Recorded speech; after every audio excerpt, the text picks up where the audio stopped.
Hello students, I am Akshay Sinha, teacher in Gossner English medium school. Sound chapter के third video lecture में आपका स्वागत है। सबसे पहले बात करते हैं वन कंप्लीट ऑक्सीलेशन क्या होता है, क्योंकि ये आज बहुत ज़रूरी है कि वन कंप्लीट ऑक्सीलेशन क्या होता है ये पता होना बहुत सारे डेफिनेशन में काम आएगा कि वन कंप्लीट ऑक्सीलेशन होता क्या है। तो या तो अच्छा देखिए, ये जो लाइन है बीच का जो लाइन, उसे मीन पोजीशन कहा जाता है किसी वेव का। अपवर्ड जो क्रेस्ट और ट्रॉप है वो उसका एक्सट्रीम पोजीशन कहा जाता है। तो या तो आप मीन पोजीशन से एक्सट्रीम पोजीशन पे गए और उसके बाद सेकेंड एक्सट्रीम पोजीशन पे आने के बाद आप फिर से मीन पोजीशन पे जहाँ से आप शुरुआत कर रहे हैं, अगर आप उसी पोजीशन पे पहुँच रहे हैं तो वो कहा जाता है वन कंप्लीट ऑक्सीलेशन। मतलब आप मीन पोजीशन से किसी वेव को शुरुआत कर रहे हैं और मीन पोजीशन तक जाइए तो वो वन कंप्लीट ऑक्सीलेशन कहलाएगा।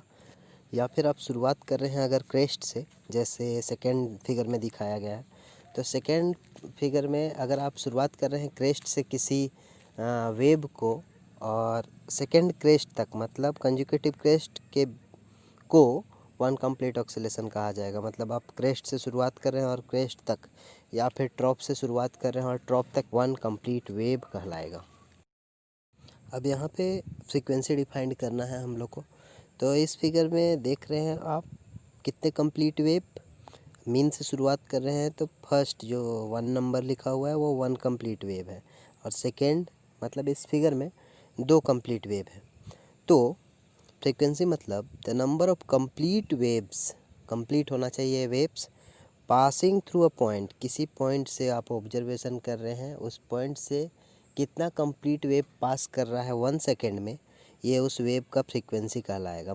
मतलब अगर आप किसी रोप को, जो कल एग्जांपल था, वो अगर किसी रोप को आप एक एंड को फिक्स कर दिया और दूसरे एंड से आप वेव प्रोपगेट करवा रहे हैं, मतलब उस रोप को एक एंड से ऊपर नीचे आप हिला रहे हैं, तो उससे जो वेव फॉर्म होगा वो कंप्लीट वेव 1 सेकेंड में, अगर कोई आप ऑब्जर्वर रखे हैं बीच में और वो आपको गिन रहा है कि कितना वेव पास कर रहा है 1 सेकेंड में, तो वो उसका फ्रीक्वेंसी कहलाएगा। जब 1 सेकेंड में कोई wave, number of complete wave pass करता है किसी पॉइंट से, तो वो उसका फ्रीक्वेंसी कहलाता है। In short, number of complete waves passing through a point in 1 second is called the frequency of that wave. अगला डेफिनेशन है time period. Time period of any wave क्या होता है? The time taken by the wave to complete one complete wave passing through any point is called time period of that wave. मतलब एक complete wave, या वो mean position से शुरू हो रहा है या एक्सट्रीम पोजीशन से शुरू हो रहा है, वो एक कंप्लीट वेव होना चाहिए और उसको पास करने में किसी पॉइंट से जितना टाइम लगता है वो उसका टाइम पीरियड कहलाएगा। मतलब एक पूरे कंप्लीट वेव को किसी पॉइंट से पास होने में जो टाइम लगता है वो उसका टाइम पीरियड कहलाएगा। नेक्स्ट है amplitude. What is amplitude of any wave? तो the shortest distance between mean position to extreme position is called its amplitude. मतलब अगर कोई वेव है जो मीन पोजीशन से उसका शुरुआत हुआ है, वो एक्सट्रीम पोजीशन तक गया और फिर से मीन तक आ रहा है, तो जो मीन और एक्सट्रीम के बीच का जो डिस्टेंस होगा वो उसका एम्पलीट्यूड कहलाएगा।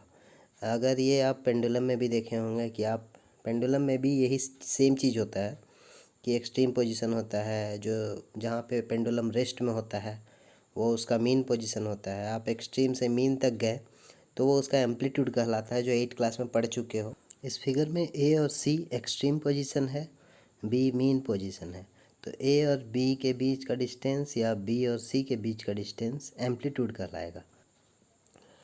तो ये है एम्पलीट्यूड का definition. The shortest distance between mean position to extreme position is called amplitude of any wave. जो डॉटेड लाइन से ए लिखा हुआ है वो एम्पलीट्यूड कहलाता है वेव का। आगे हम लोग को बात करना है स्पीड ऑफ साउंड वेव क्या होता है, इसके बारे में अगले वीडियो लेक्चर में बात करेंगे, और उसके बाद ह्यूमन ईयर के बारे में पढ़ना है। तो आज के लिए बस इतना ही। Thank you.